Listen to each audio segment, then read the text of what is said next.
అందరికీ ప్రైజ్ అలాడ్. నిన్న ఒకడు మా ఫ్రెండ్ గారు ఫోన్ చేసిండు. ఫోన్ చేసి మామ నేను చచ్చిపోతా మామ అంటున్నాడు. నేను ఎందుకు చచ్చిపోదాం అనుకుంటున్నావురా అని అడిగా.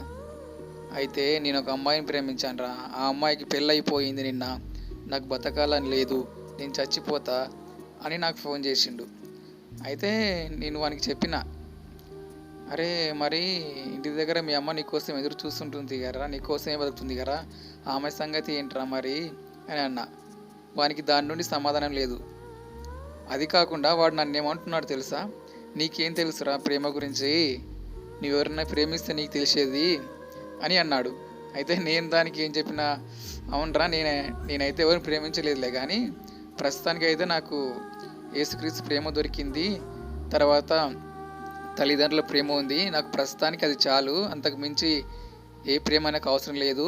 ఈ ప్రపంచంలో స్వచ్ఛమైన ప్రేమలు ఉన్నాయంటే అది పేరెంట్స్ది, ఇంకొకటి మనం నమ్ముకున్న దేవుడిది అని నాకు అది మాత్రమే తెలుసు.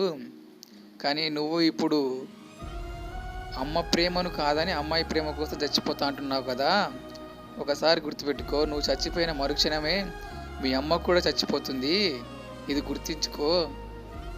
నువ్వు పోతే పోయావు కానీ నీతో పాటు మీ అమ్మను కూడా తీసుకెళ్తావు, ఒకసారి గుర్తించుకో. నీకు ముందుగానే మీ తండ్రి లేడు చూడు, గుర్తు తెచ్చుకో. మీ అమ్మకు నువ్వు ఒక్కడివే ఆధారం, దాన్ని మర్చిపోకు అని చెప్తే వాడప్పుడు సరే అని కట్ చేసిండు. మీరేమంటారు ఫ్రెండ్స్? అమ్మ ప్రేమ గొప్పదా, అమ్మాయి ప్రేమ గొప్పదా? చివరిగా మీకు అందరికీ నేను చెప్పేది ఏంటంటే, మీరు అమ్మాయి ప్రేమ కోసం చచ్చిపోయే ముందు ఒక్కసారి అమ్మ ప్రేమను తలుచుకోండి. మీకు అన్నీ గుర్తొస్తాయి, చిన్నప్పటి నుండి అమ్మ మీకోసం ఏం కష్టపడిందో. తర్వాత మీరు డిసిషన్ తీసుకోండి. Thank you.